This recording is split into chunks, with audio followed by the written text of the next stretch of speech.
Outreach International University from Fairfield, Iowa. And here today, we've gathered to talk about methods of motivation.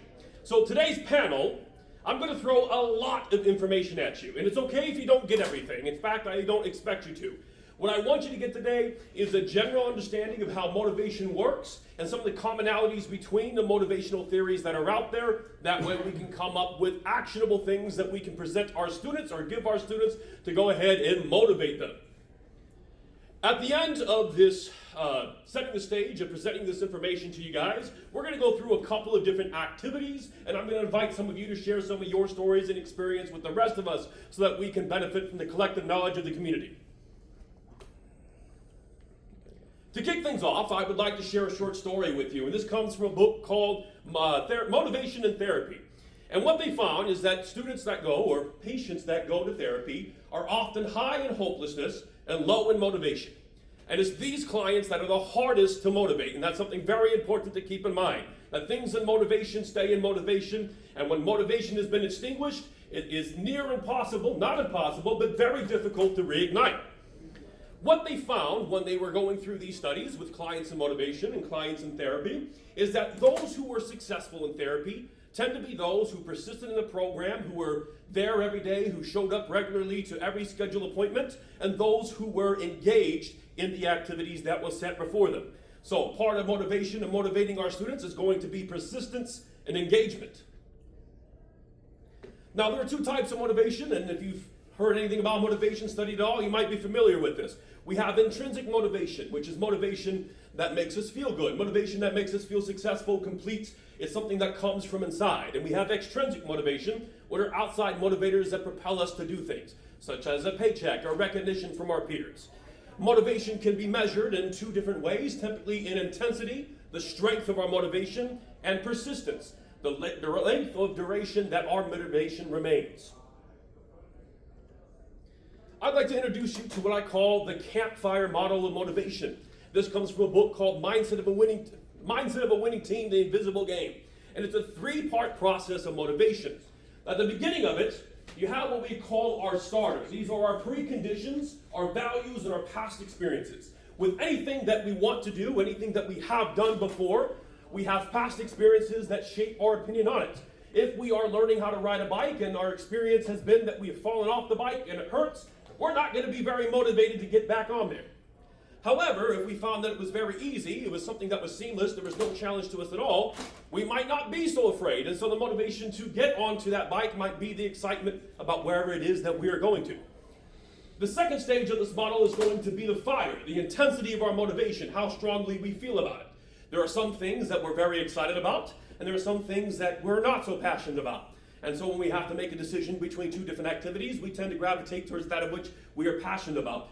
But an important thing to remember when it comes to motivation and working with our students is with esports, as exciting as it is, as passionate as we might be, our firewood, our starter, will eventually burn out. That motivation will not last unless we give it the third stage, which we call our fuel, our sense of success, a sense of progress, a sense of growth.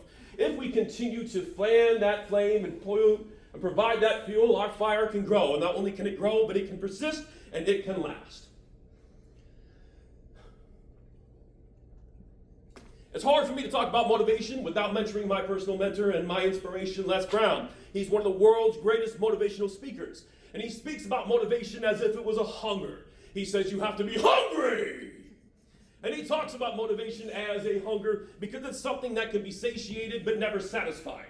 If you are hungry, if you eat, if you motivate yourself, you're going to be good to go for quite some time. But just like our hunger, eventually we get hungry again. Eventually, we need more motivation. It was Zig Ziglar that said that motivation is kind of like a shower. It's recommended daily because it does not last. And so what Les Brown does when he talks to his clientele, when he talks and gives his speeches, is he teaches everybody a mantra I'm going to teach you today. And that mantra is, it's possible, it's necessary, and it's me. I'd like everybody to look to your left or your right, find somebody and tell them, it's possible. It's possible. Say it with your chest, it's possible. It's necessary. Now look at me. It's me. It's me. It's me. So this mantra is not a mantra without meaning. It is drenched in motivational theory. The first phrase, it's possible, speaks to self-efficacy, the idea that it can be done and that we can do it. It's necessary. He expects to the value of expectancy, which is the idea that our effort affects our performance. It speaks to instrumentality, which is the idea that our performance achieves our goals. And it speaks to valence, the idea that our goals have value, at least to us. And the last part, it's me, is a call to self-ownership by activating the innate desire for competence and self-autonomy. Now, we just talked about these things, but there are two motivational theories that I'd like to share with you today. The first of which is expectancy theory. It's a motivational theory that suggests that an individual's motivation is influenced by their effort, their performance, and their belief about their outcomes. Does that sound familiar? They have a beautiful formula right down here. Our expectancy, compounded by instrumentality, compounded by valence, will equate to the level of our motivation. If we believe that our effort has an impact on our performance, we're going to try.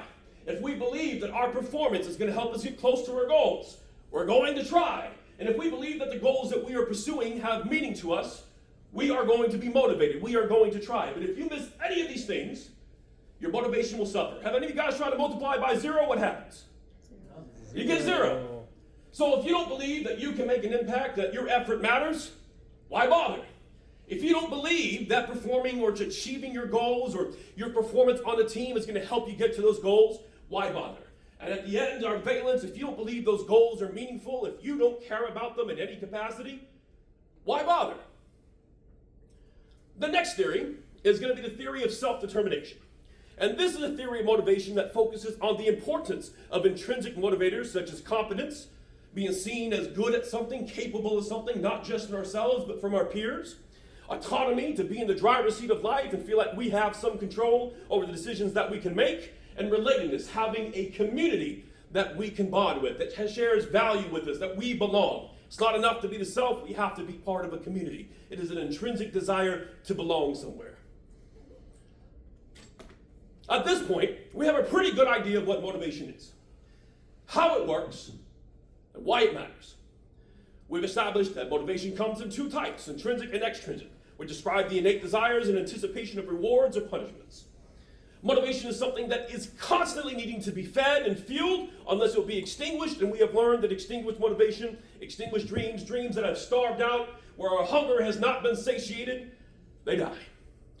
Incredibly hard to bring something back from the dead, incredibly hard to start a fire that has had water dumped and poured on it. If you've tried, if you've gone camping, it's been raining, I dare you to start a fire, it's incredibly hard. Not impossible, but incredibly hard. Is everybody with me on this? Yes. All right, fantastic. We're going to talk about what we can do about motivation. Now, when it comes to motivation or motivational management, it's got three primary functions, and I call these functions my methods of motivation. I said it. There's the thing right there. Methods of motivation. Trademark that right now. So the very first part of this, the very first function, the function is going to be to protect motivation. The fortifying of the mind and the mitigation of impacts that can sap our motivation. Our programs need to be built in such a way that we protect our students from things that can unnecessarily sap their motivation. I'll say that word again, unnecessarily sap our motivation. There are challenges and adversities that we're going to face that will sap our motivation. That's part of the process. We will have to go through it one way. We can go through it or we can grow through it. But there are things in this life and there are things in our programs that are absolutely unnecessary and discourage our students when they could be otherwise.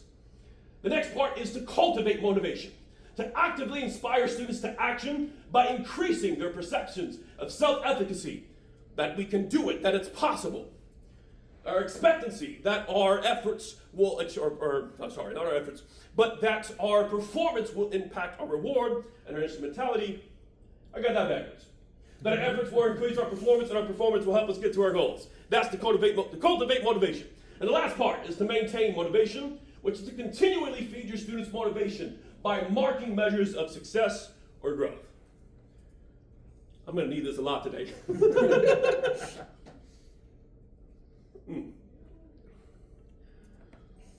So the very first part of it, we call protecting motivation, and I also like to call this preventative care, because it's something that we do, that we design to help prevent our students from losing motivation. And there are many interactions that they have that can discourage students and sap motivations. Challenges that are too easy are meaningless because the goal no longer matters. And challenges that are too hard, that they don't believe is possible, they don't believe that their efforts are going to make an impact, are going to be discouraging. Hostile and discomforting environments may discourage participation, while unfair practices may result in students feeling unrecognized or taken advantage of. So protecting motivation is about ensuring a sense of purpose and interaction. One way that this can be done, or I guess two ways this can be done, is going to be through something called empowering leadership or transformational leadership, which are coaching styles that support self-agency, self-efficacy, and relatedness. Furthermore, you can maintain faith in your program by ensuring it adheres to organizational justice protocols. So if you've studied organizational justice at all, if you haven't, there are 4 types of organizational justice. You have distributed justice, which is the idea that rewards given or recognition given in the program are done so based on contribution or merit. There is procedural justice, which is ensuring that your policies apply fairly to everybody. There's interpersonal justice, which is making sure everybody is treated fairly, regardless of who they are or what they are. And there is informational justice, which is providing your students with the means and the information necessary to succeed. They know the expectations, they know how to get the rewards, they have the information to make the right choice, you've equipped them to do so, and now they are set up to succeed. There's no one else to blame when they fail but themselves. Now, there are many other ways that we can prevent the loss of trust or motivation within our program, and I'd like to hear from some of you what techniques that you have found have been useful in your programs in protecting motivation and protecting your students from the loss of motivation. Do I have a volunteer? All right, we got a volunteer right over here. One of the big things that I find that helps keep our students motivated is meeting with them every single week. Each of our coaches will meet with their players. I will meet with any teams that don't have any particular coach and just go over what they felt this week was good that happened, what they didn't like, and come up with a small goal, and always put it in the framework of one small step. Because if you leave it open, what are they going to say?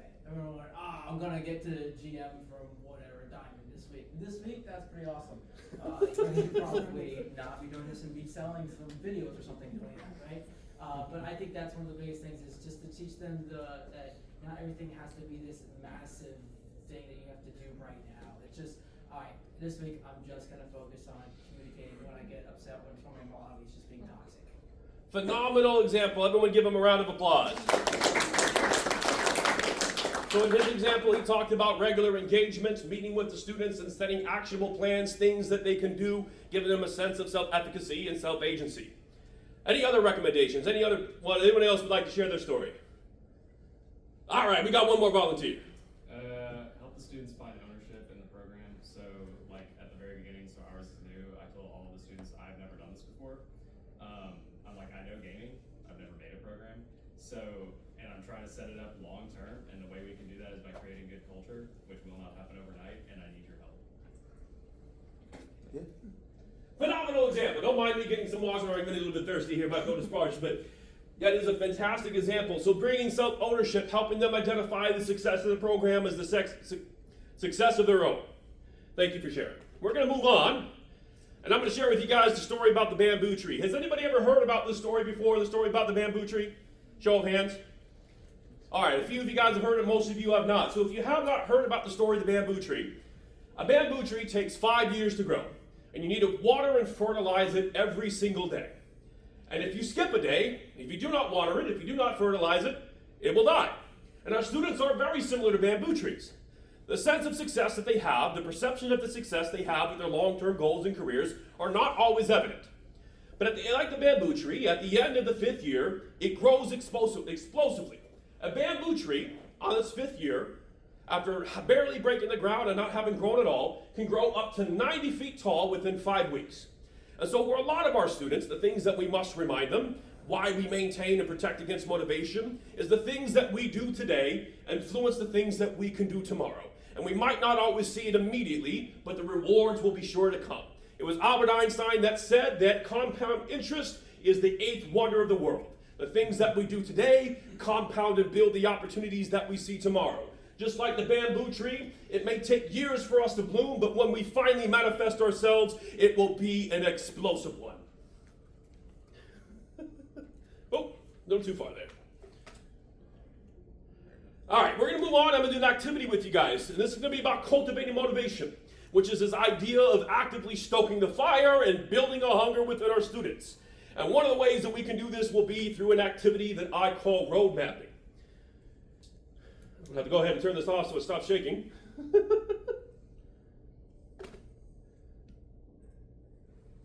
So how this activity works, a little hard for me to see over here, is it's like reverse goal setting. You start at the biggest denomination that you know, and you work your way down into actionable steps that you can do this way or do this week.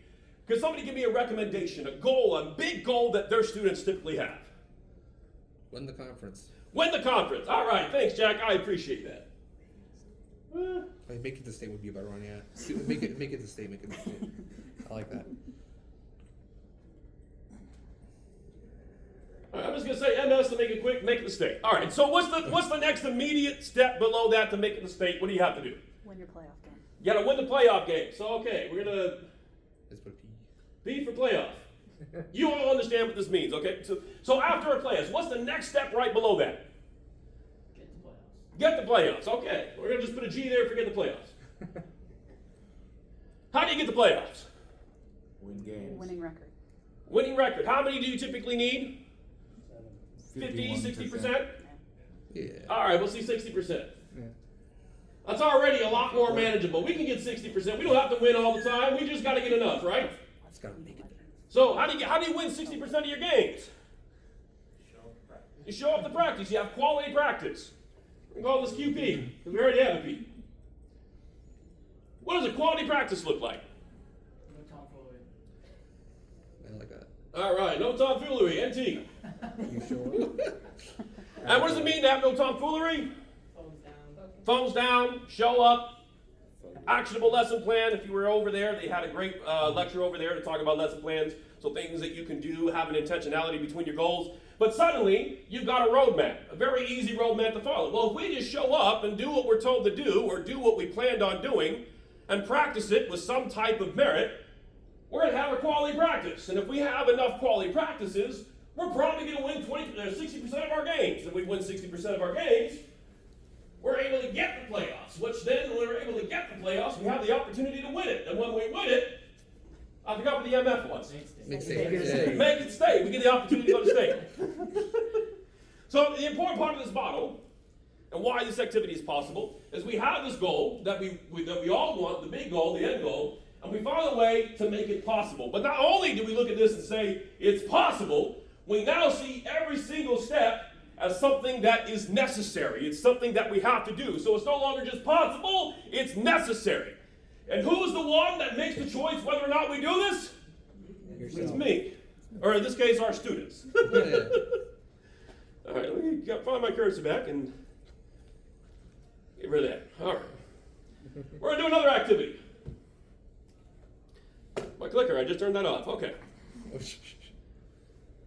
So this is an activity called Strength Finder. I call it Strength Finder. It's an unoriginal name. If you Google it, you'll probably get a bunch of different things. There's a beautiful book called The Strength Finder 2.0. Has nothing to do with this. This activity comes from Les Brown and psychiatrist Jordan Peterson. If you know who he is and you don't like what he has to say, it doesn't matter. It's got nothing to do with his political stuff, everything to do about the psychology. And what they did is they found that when they put clients who had low self-esteem, low self-efficacy, low self-agency in their lives, that did not like themselves, they sat them down in front of a mirror and told them for 8 minutes to identify things that they liked about themselves. They find that these clients who did exactly that, seriously, found that they generally enjoyed themselves a lot more at the end of the exercise than they did before. I never realized how beautiful my eyes were until I sat in a mirror and stared at it for 8 minutes. Now, I modify that activity to apply to our teams. And what I do with my teams, I will sit them down. Jack has witnessed me doing this with one of our teams. I sit them down in front of a whiteboard. We gather around it, and I ask each member to start identifying reasons why we can win, reasons why we are successful, reasons why we are good, we are capable, why it is possible for us to succeed. And so we're going to do that just now. I'm going to go around, at least somebody from every table, if you haven't spoken yet, I'm going to call on you, to share one reason why they think they can be successful in what they do. We'll start with this table. I need a volunteer. What's the reason why you think you can be successful? Pure talent. He's got pure talents. He is facetious, malicious, and intentional with what he does. All right, table number 2. I need a volunteer. What's the reason why you believe you can be successful? We made eye contact, so it's got to be you. Consistency. He is consistent. He will not disappoint. He is in your corner. If you need him, he will be there. Thank you. Somebody over here. What's the reason you can succeed? She's got a plan. If you don't know what to do, she's the one with the answers. She has a plan. And somebody over here? Experience. He's done it before. Because it has been done, it can't be done again. It is possible, and he has the answers. He has the experience. Now, if you haven't noticed, I just shared with you another technique for inspiring motivation. All that senseless hyping is not senseless. In fact, it's a technique called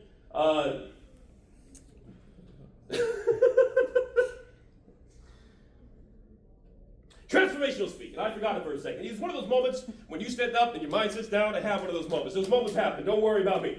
Transformational speaking. And this is because the words that we speak, the words that we share with our students, have a lot of power, which is enormous and sometimes underappreciated. And so when you speak to your students, sometimes it's not enough that they understand you. Sometimes they have to feel your words. You have to feel it. And I forgot that is off.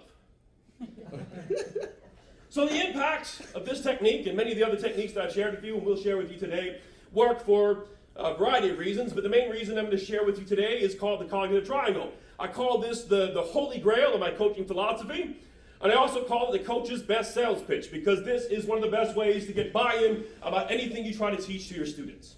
And how it works is that what we think, the active and subconscious thoughts that we have, affect the things that we feel, the way that we experience the world around us, the way that we experience our environment, and the way that we feel about ourselves and the things that are happening.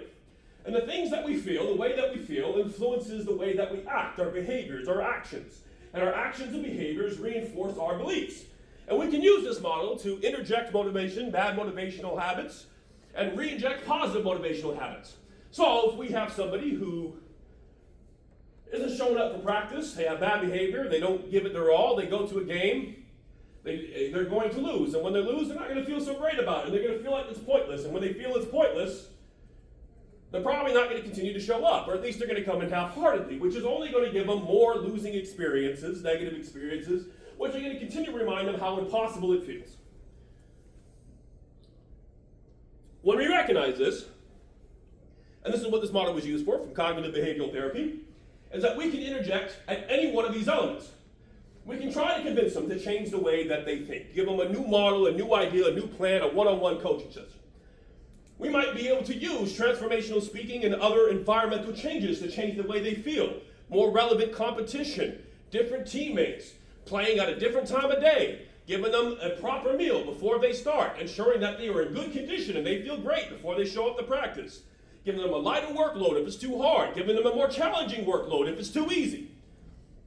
And we can change the way they feel, we can change the way they behave, and sometimes they feel like crap, and they don't want to think anything positive about anything we have to say. So at the very least, we can change their behaviors. We can give them a practice schedule, a practice plan, some type of activity that they can do, and we ask them politely to suspend their disbelief. Just to engage in the activity and do the activity, give it some time, and usually that's a fair agreement because they want to win. There's a motivation. It may be a small flame, but it's still a flame. There's still a reason why they're there. They still show up, even if it's not every day. And so, by giving them a new behavior, a new way to succeed, a new actionable plan that helps them feel it's possible, somebody who practices tends to do a bit better than somebody who doesn't. They start to feel or start to see some signs of success, which will reinforce the ideas that maybe there's something to this. And as they start to buy into it, they start to show up and practice harder and practice more. Does that make sense? Yes. Fantastic. All right. The last part of my 3 parts of emotional maintenance, well, just that, motivational maintenance, maintaining motivation. And as we established earlier today, is that the key markers of success for those struggling with motivation are engagement and persistence. And students who are constantly engaged will persist in programs longer, thus getting more opportunities to learn, to practice, to achieve success, and refuel their motivation. Before I give you guys some answers, I'm going to ask if anybody has an idea or something they would like to share. How do you keep your students engaged in your program? How do you maintain your motivation? Does we have anybody who would like to share?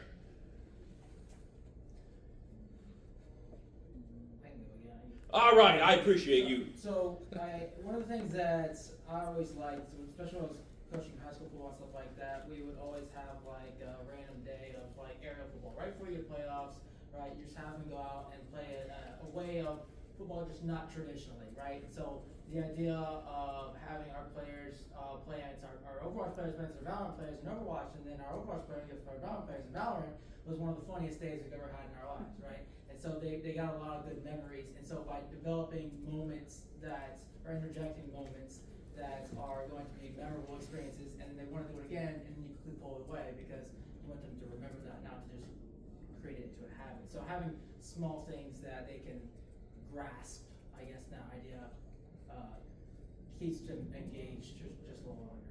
Fantastic example. I'm going to go back to this slide right here. So what he's talking about is giving a different set of activities, a different way for them to engage within the program to change the way they feel. And when they're having a good time, when they feel really good about their program, about their team, it's going to change the way they think and the way they behave in the immediate match afterwards. Phenomenal example. Does anybody else would like to share? We got one from the corner over here and then a gentleman in the back. So you mentioned agency. That's a term that I like to use a lot. I like to really have my players focus on what they have individual control over, what they can influence and impact the most, and having reflective conversations with them where if they feel like they haven't been able to move the needle personally, to think back on, okay, we've been setting goals, let's actually measure those goals. What are we measuring them up against? And having them kind of become aware of their own progress that they've been blind to due to all the external factors that can cloud their mind. And once again, reinforcing how powerful their individual agency is. Fantastic example. Thank you for sharing. And gentleman in the back? Mine was really similar. I'm a big nerd. We're very data driven. We track a lot of stats, and so just showing the kids the stats, like, hey, here's how you've improved over a month, a year, and letting them see that. Fantastic. You guys get it. That's going to be one of the recommendations that I was going to give. A very common method of motivational maintenance is conducted through goal setting and regular meetings where you review progress through metrics, through goals, through things that you have set.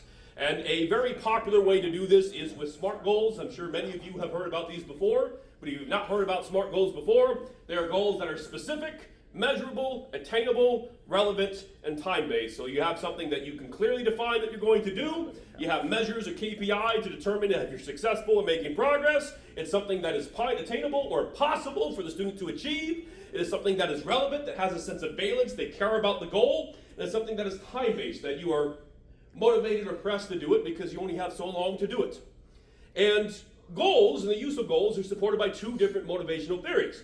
First, of course, is goal-setting theory, which suggests that clear, specific, and challenging goals are key motivators to improve performance. And path goal leadership theory, which is the second theory, suggests that leaders can motivate their teams by clarifying the path to achieving those goals using that road mapping activity that we have done before, and removing some of the obstacles, making it easier for them to attain, usually by adapting to the needs of the environment, to the teams, or to the individual players.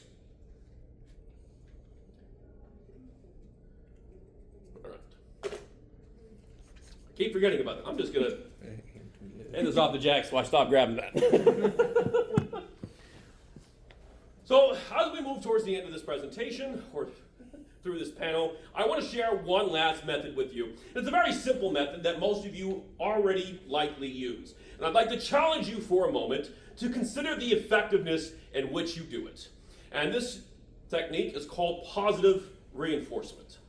Now, if you recall when I talked about transformational speaking and transformational speaking techniques, the words we use contain a lot of power and can be used to great effect to encourage or discourage our players.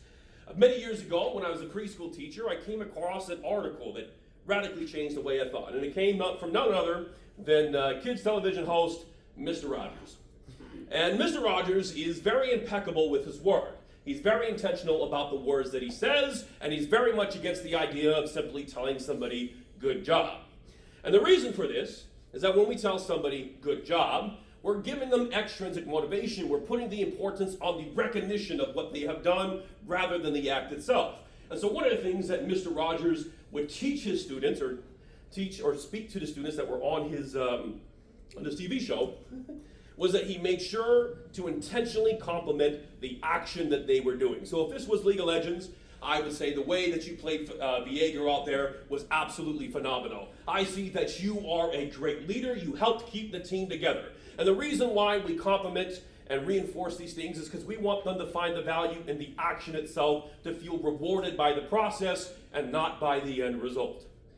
Can anybody, can anybody think of a time where they might have praised the students and it had been used to encourage or perhaps unintentionally discourage them? So for Mario Kart season, I have a couple of kids who specifically play like Princess Peach and Daisy, and it's kind of hard to like find positive reinforcement words specifically for Mario Kart, especially in the moment. So to like bring them back out of if they're in a funk or something like that, I just go, "You're the prettiest princesses. You're so prettier. You're the prettiest princess." And so even if it's not like specific wording to whatever they're doing right now, it still helps bring their mindset or those thoughts to a positive space so they can bring it back into their behavior. Thank you for sharing. Anybody else? You, sir. As an early football coach 20 years ago, one of my mentors, one of the best things he ever taught me was he said, "Coach a kid every play, or every rep, or whatever it is," and you can translate that to anything, but you're always giving them a direct, whether it's positive or a correction. You're doing something for a kid every rep, and that just keeps reinforcing like that you're paying attention, that you are correcting them, that they're getting that feedback consistently rather than just standing back and watching things develop, positive or negative. If nobody caught that, make sure you write that one down. He said coach the student on every play. Every play is an opportunity for positive reinforcement or correction on where they might be doing something wrong. But instead of talking about what they're doing wrong, make sure you're focusing on what they're doing right or what they need to do to start doing it right. Keep it positive and reinforce what you want to see, not what you don't. You, ma'am. One of the things that we try to do is make sure when we compliment students or encourage them is to encourage them on things that they can change. If it's something that they can't affect, don't compliment them on that. Make sure that you're complimenting them or encouraging them in things that they can change, affect, or that they did. I like that too. Write that one down if you haven't done so already, to compliment them on the things that they can change, where they can have an impact, where they can have some expectancy and some instrumentality. Sorry. Anybody else? You, ma'am. So my Overwatch team last year really struggled with just preparation and fight planning in general.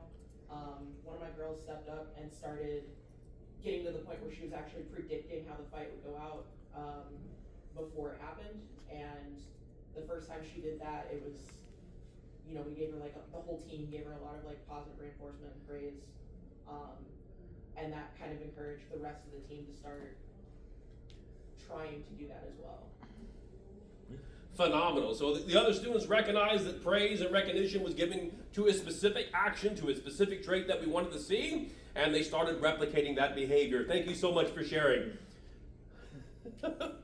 So we're going to go ahead and recap some of the things that we have learned. We have learned that motivation is a three-part project. You must protect motivation by fortifying their minds and mitigating the impact of things that can sap motivation. You must cultivate motivation to actively inspire students by increasing perceptions of self-efficacy, expectancy, and instrumentality. If you don't remember what those words are, it's the idea that our effort has an impact on our performance and that our performance will get us closer to completing our goals. You might also think about it being possible and necessary. And lastly, we must maintain motivation. Continually feed our students a sense of success by marking those measures of success that we have set for them. I would also like to remind you once again that motivation is a continual and ever ongoing process that can be satiated but never satisfied. That those who feel hopeless and are motivated are the hardest to treat and the hardest to remotivate. Things in motivation tend to stand up motivation, and as coaches, it's our job to inspire and empower our students to pursue greatness, whatever that may mean to them. And whatever that may mean to them, we must remind that it's possible, that it's necessary, and that it's up to them. We need to remind them to be hungry. Thank you so much, everybody, for coming to my panel.